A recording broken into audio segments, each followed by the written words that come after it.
আসসালামু আলাইকুম ওয়া রাহমাতুল্লাহ। আজকের এই ভিডিওতে আমরা আপনাদেরকে হযরত লূত আলাইহিস সালামের সম্পর্কে জানাতে চলেছি। মানে আপনার সম্প্রদায়ের লোকেরা কি কি গুনাহ করে থাকতো আর কিভাবে শয়তান তাদেরকে সমকামিতার দিকে মানে নোংরা কাজের দিকে নিয়ে গিয়েছিল। আর হযরত লূত আলাইহিস সালাম কতদিন তাদের কাছে আল্লাহর বাণী প্রচার করেছিলেন এবং তারপর কিভাবে এই জাতির উপর আল্লাহর আযাব অবতীর্ণ হয়েছিল। এই সমস্ত প্রশ্নের উত্তর জানাবো আজকের এই সুন্দর ভিডিওতে। তাই আপনাদের কাছে অনুরোধ যে ভিডিওটিকে শেষ পর্যন্ত অবশ্যই দেখবেন। আর আপনি যদি আমাদের চ্যানেলে নতুন হয়ে থাকেন তাহলে চ্যানেলটিকে সাবস্ক্রাইব করবেন। হযরত লূত আলাইহিস সালাম আল্লাহর একজন সম্মানিত নবী ছিলেন এবং হযরত ইব্রাহিম আলাইহিস সালামের নিকট আত্মীয় ছিলেন। আর হযরত ইব্রাহিম আলাইহিস সালামের সঙ্গে আপনার ঘনিষ্ঠ সম্পর্ক ছিল। হযরত লূত আলাইহিস সালামের বাবার নাম ছিল হারান। যদিও কিছু কিছু মুফাসসিরিনগণের মত এটি যে তিনি হযরত ইব্রাহিম আলাইহিস সালামের ভাতিজা ছিলেন। আবার কিছু কিছু মুফাসসিরিনগণ বলে থাকেন যে হযরত লূত আলাইহিস সালাম হযরত ইব্রাহিম আলাইহিস সালামের স্ত্রী হযরত সারা রাদিয়াল্লাহু তাআলা আনহার ভাই ছিলেন, মানে হযরত ইব্রাহিম আলাইহিস সালামের সালা ছিলেন। হযরত ইব্রাহিম আলাইহিস সালাম যখন ইরাক ও বাবিল শহর থেকে হিজরত করে উর্দুন শহরের দিকে গেলেন তখন হযরত লূত আলাইহিস সালামও আপনার সঙ্গেই ছিলেন। কিন্তু এরপর হযরত ইব্রাহিম আলাইহিস সালামের আদেশ মোতাবেক তিনি সাদুম শহরের দিকে আল্লাহর বাণী প্রচার করার জন্য চলে গেলেন। আপনাদেরকে জানিয়ে রাখি যে সাদুম কওমে লূতের একটি শহরের নাম ছিল, যেটি গাছপালা এবং সবুজের দ্বারা পরিপূর্ণ একটি সুন্দর শহর ছিল। কিন্তু এই সুন্দর শহরটি দুষ্টু ও অসম্মানজনক লোকেদের উপর আল্লাহর আযাব নাজিল হওয়ার পর ধ্বংস হয়ে মাটিতে মিশে গিয়েছিল। কেউ কেউ বলে থাকেন যে সেই শহরগুলি ধ্বংস হওয়ার পর পানিতে চলে গিয়েছিল। আবার কেউ কেউ বলে থাকেন যে লূত সম্প্রদায়ের শহরগুলি পানির নিচে যায়নি, বরং এখনও বাহিরাহে মারদান নামের একটি জায়গায় উপস্থিত আছে, যা কালো পাথরের নিচে লুকিয়ে আছে। আর সম্ভবত এটি লূত সম্প্রদায়ের শহরগুলির স্থান হতে পারে। আপনাদেরকে জানিয়ে রাখি যে যখন হযরত ইব্রাহিম আলাইহিস সালাম হযরত লূত আলাইহিস সালামকে সাদুম শহরের দিকে পাঠিয়েছিলেন তখন আপনি হিব্রান নামের একটি শহরে উপস্থিত ছিলেন। আর এদিকে যখন সাদুম শহরের উপর আল্লাহর আযাব অবতীর্ণ হচ্ছিল আর তাদের সমস্ত শহরগুলি আগুনে জ্বলছিল, সেই সময় হযরত ইব্রাহিম আলাইহিস সালাম হিব্রানের কাছে দাঁড়িয়ে নিজ চোখে সাদুম শহরের উপর ধোঁয়া উঠতে দেখেছিলেন। কিছু কিছু ইতিহাসগণ লিখেছেন যে সাদুম শহর ইরাকের একটি অঞ্চল ছিল। আবার কিছু কিছু ইতিহাস বলে থাকেন যে সাদুম শহর শাম শহরের অঞ্চল ছিল। এই দুটি কথাই সত্য হতে পারে, কেননা সে যুগে আজকের যুগের মতো কোনো সীমানা নির্ধারণ করা হতো না এবং হতে পারে যে এই শহরটি উভয় দেশের সীমান্তের কাছাকাছি অবস্থিত ছিল আর তাই তাকে উভয় দেশের একটি অঞ্চল হিসাবে ঘোষণা করা হয়েছিল। যাই হোক, এই ব্যাপারে আল্লাহ তাবারক ওয়া তাআলা ভালো জানেন। আমাদেরকে একটি কথা সবসময় মনে রাখতে হবে যে আল্লাহ তাবারক ওয়া তাআলা নিজের মর্জিতে কোনো শহর বা কোনো জাতিকে ধ্বংস করেন না। তারিখের কিতাব এবং বিভিন্ন বর্ণনা থেকে জানা যায় যে যেই শহর বা জাতি আজ পর্যন্ত ধ্বংস হয়েছে সেটা তাদের নিজেদের কারণেই হয়েছে। যখন কোনো জাতি বা শহরের মানুষরা আল্লাহর নাফরমানি এবং গুনাহ অতিক্রম করে থাকে তখন আল্লাহ তাবারক ওয়া তাআলার আযাব সেই জাতির ওপর নাজিল হয়ে থাকে। আর এমনই করে হযরত লূত আলাইহিস সালামের জাতির লোকেরা ছিল যারা ভিন্ন ভিন্ন মন্দ ও অশ্লীল কাজে লিপ্ত হয়ে গিয়েছিল। তাদের সমাবেশ নেতিবাচকতা ও খারাপ কাজে পরিপূর্ণ হয়ে থাকত। তারা নিজেদের মধ্যে খারাপ কথা, অশ্লীল কথা ও গালি দেওয়াকে সাধারণ মনে করত। তারা একে অপরের গায়ে ঘুষি মারত এবং জুয়া খেলতে পছন্দ করত আর ছোট ছোট বাচ্চাদের খেলকে পছন্দ করে থাকত। পথচারীদেরকে পাথর দিয়ে ছুঁড়ে মারত, বাদ্যযন্ত্র বাজাতো এবং লোকেদের সামনে নিজের গোপনাঙ্গকে দেখাতো এবং উলঙ্গ হয়ে যেত। কিন্তু তাদের সবচেয়ে বড় পাপ ছিল সমকামিতা, মানে পুরুষরা পুরুষদের সাথে নিজের খাহিশকে মেটাতো আর নারীরা নারীদের সাথে নিজের খাহিশ পূর্ণ করে থাকতো। কিন্তু এখানে একটি প্রশ্ন উঠে আসে যে এই জাতির মধ্যে কিভাবে সমকামিতা প্রচালিত হলো। তো তার সম্পর্কে একটি রিওয়ায়াতে বর্ণিত আছে যে এই জাতির শহরে প্রচুর গাছ ও ফসল ছিল এবং সমস্ত রকমের নিয়ামত উপস্থিত ছিল। আর এই শহরগুলি কাফিলাদের যাওয়া আসার পথে উপস্থিত ছিল। তাই যখনই কোনো কাফিলা এই শহরের দিক দিয়ে যেত তখন তারা এই শহরগুলির ফলমূল খাবার জন্য এই শহরে এসে থাকতো। আর এই জাতির মানুষদেরকে ওই কাফিলার মানুষদের খাতির যত্ন করতে হতো। কিন্তু এই জাতির সম্প্রদায়রা অতিরিক্ত মেহমান আসাটাকে একেবারে পছন্দ করতো না।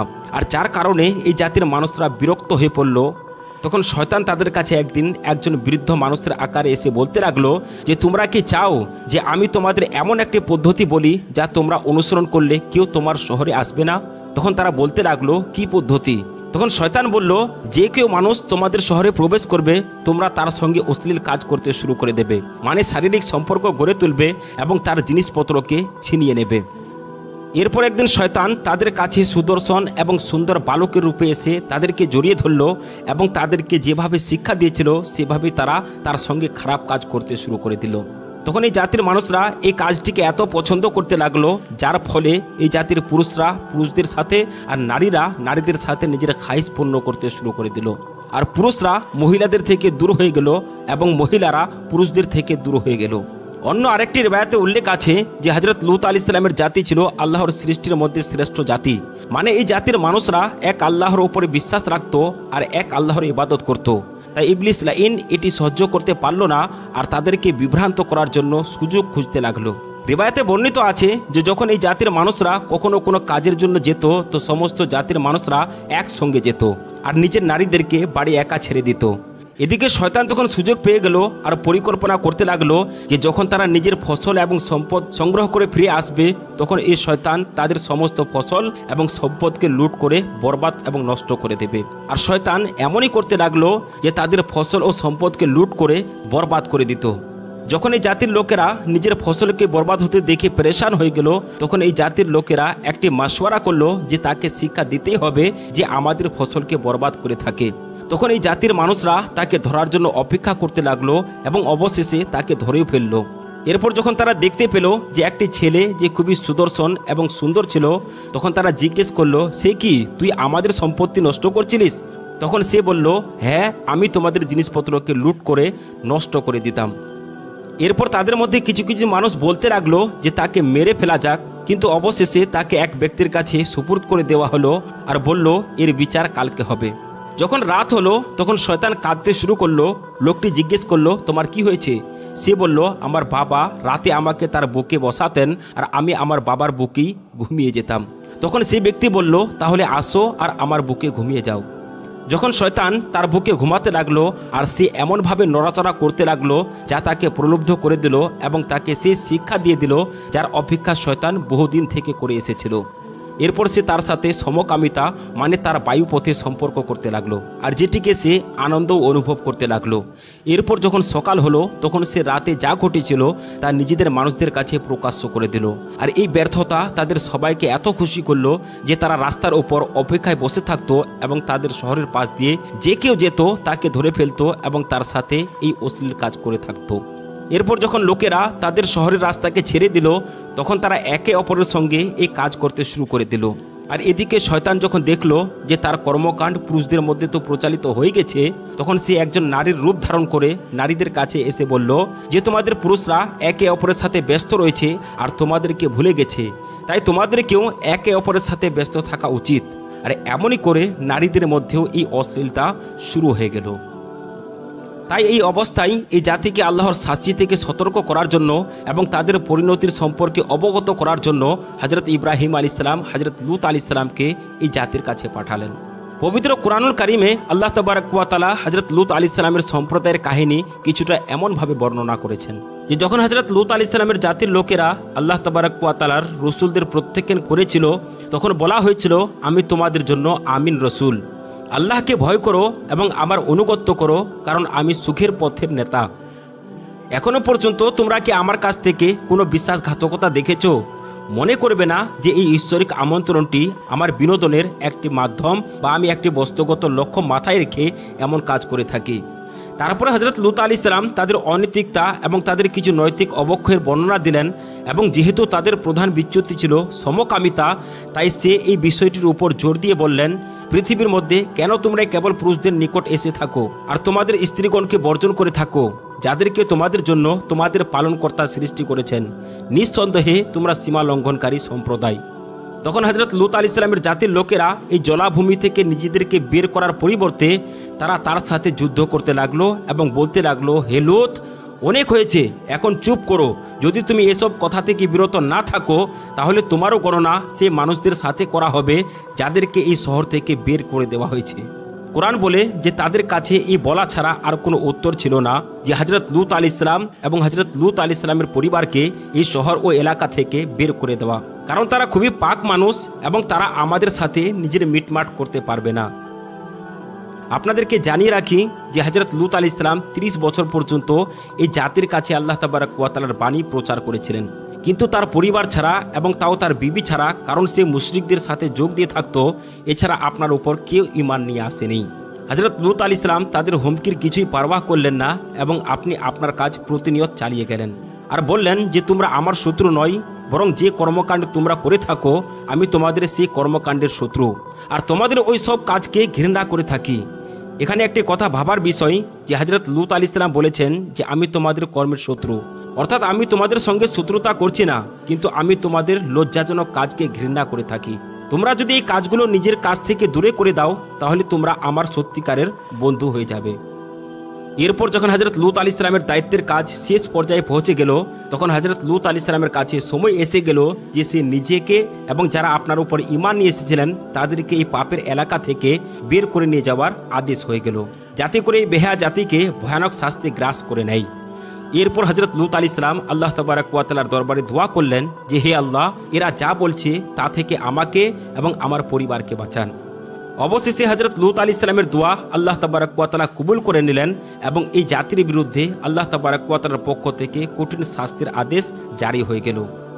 এটি কথাও আপনাদেরকে জানিয়ে রাখি যে যেসব ফেরেশতারা আযাব নাজিল করে থাকে তারা লূত আলাইহিস সালামের দেশে আযাব নিয়ে যাওয়ার আগে তারা হযরত ইব্রাহিম আলাইহিস সালামের কাছে আরেকটি বার্তা নিয়ে এসেছিলেন এবং সেই বার্তাটি ছিল যে হযরত ইব্রাহিম আলাইহিস সালামকে একটি পুত্রের জন্মের সুসংবাদ জানানো। এরপর যখন সেই ফেরেশতারা হযরত ইব্রাহিম আলাইহিস সালামের কাছে আসলেন, তখন হযরত ইব্রাহিম আলাইহিস সালাম তাদের মেহমান খাতির যত্ন করার সময় বুঝে গেলেন যে তারা অবশ্যই কোনো গুরুত্বপূর্ণ কাজে যাচ্ছেন।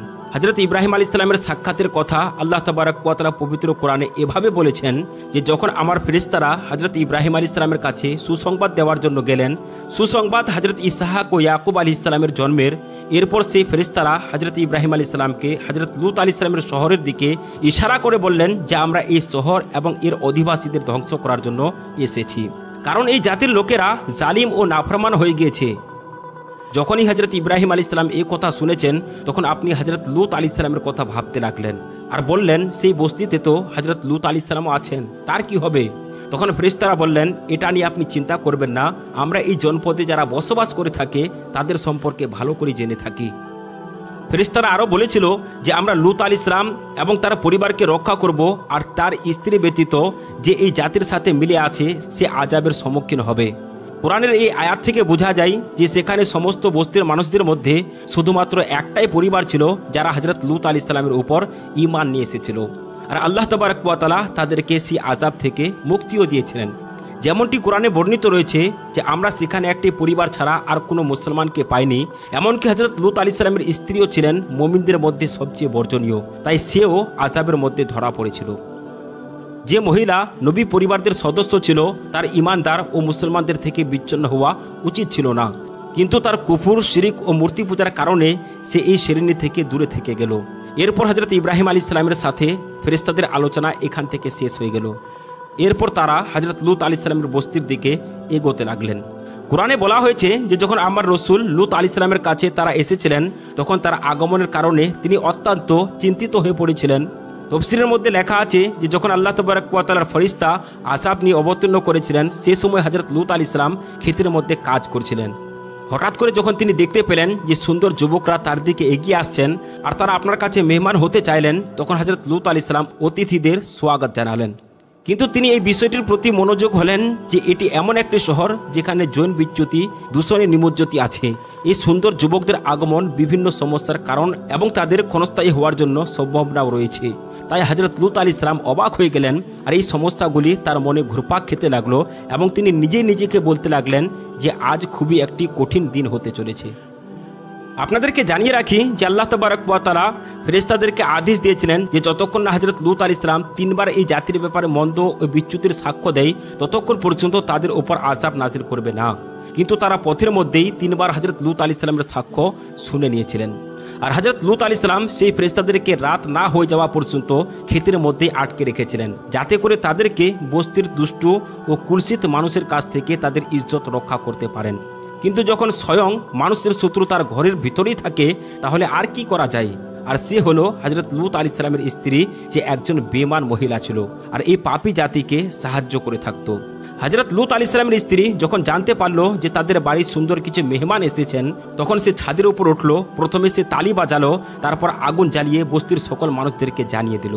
এদিকে বস্তির লোকেরা যখন হযরত লূত আলাইহিস সালামের কাছে নতুন অতিথির আগমনের খবর পেল, তখন তারা আপনার বাড়ির দিকে আসতে শুরু করলো। আর রাস্তাতেই তারা একে অপরকে অভিনন্দন জানাতে লাগলো যে হযরত লূত আলাইহিস সালামও সুন্দর যুবকের চাহিদা রাখেন, মাশাআল্লাহ। এদিকে যখন হযরত লূত আলাইহিস সালাম তাদের আওয়াজ শুনতে পেলেন, তখন আপনি পেরেশান হয়ে গেলেন আর নিজের মেহমানদের জন্য ভয় করতে লাগলেন। কারণ হযরত লূত আলাইহিস সালাম জানতেন না যে এই মেহমানরা আল্লাহ তাবারক ওয়া তাআলার আযাব নিয়ে এসেছেন আর আল্লাহ রাব্বুল আলামিনের ফেরেশতা রয়েছেন। তাই আপনি বস্তির মানুষদের সামনে দাঁড়িয়ে গেলেন আর বললেন, এরা আমার অতিথি, আল্লাহকে ভয় করো এবং আমার অতিথিদের সামনে আমাকে বিব্রত করো না।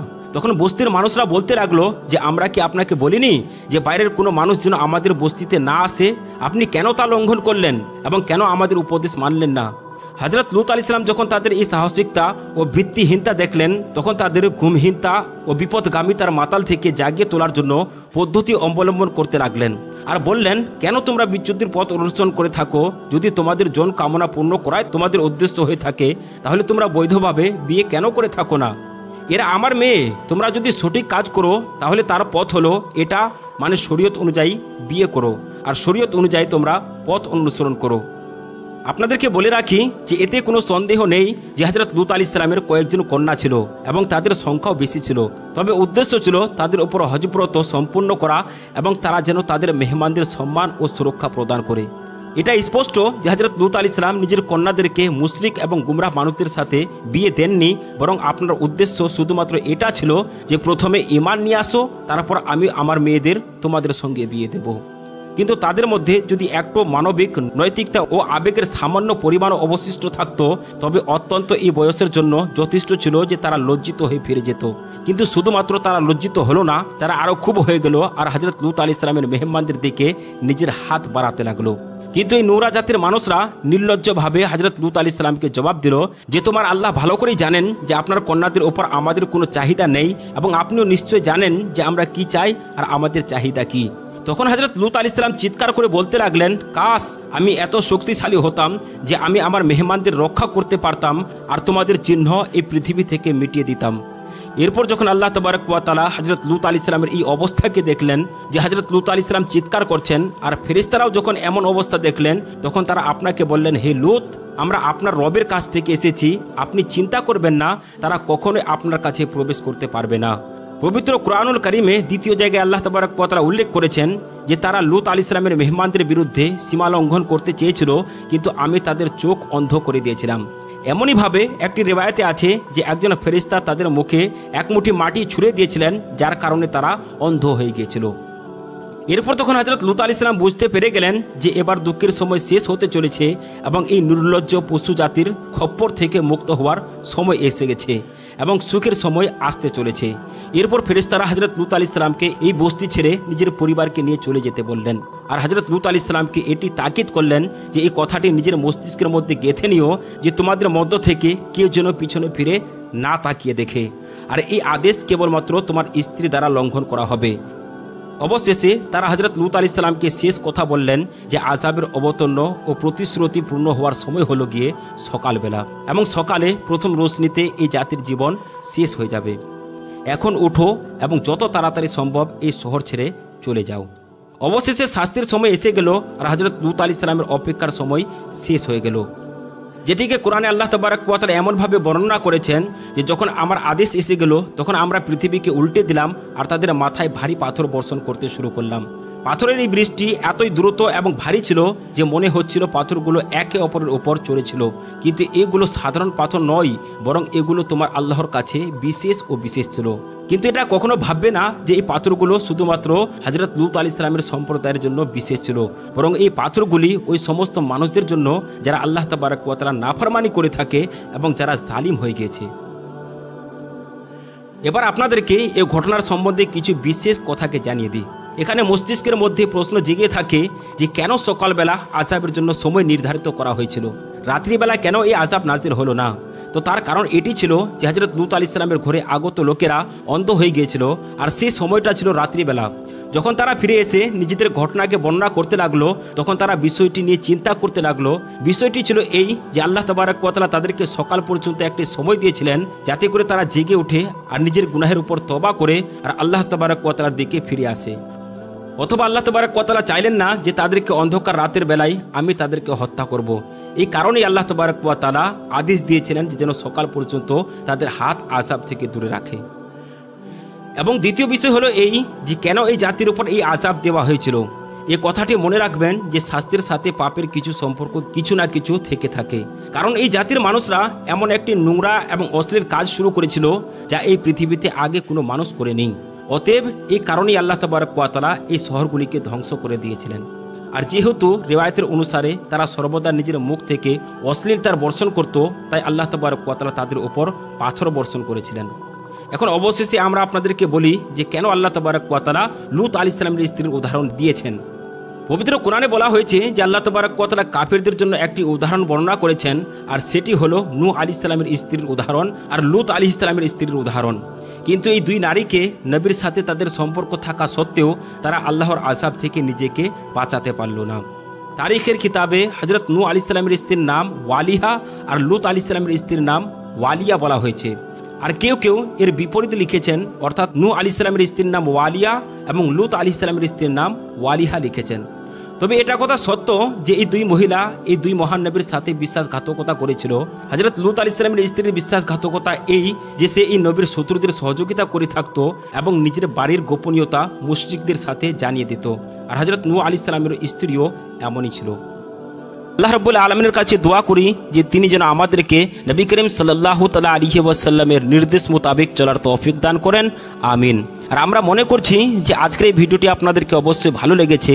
যদি ভালো লেগে থাকে তাহলে একটি লাইক করবেন এবং চ্যানেলে যদি আপনি নতুন হয়ে থাকেন তাহলে চ্যানেলটিকে সাবস্ক্রাইব করবেন। আসসালামু আলাইকুম ওয়া রাহমাতুল্লাহি ওয়া বারাকাতুহু।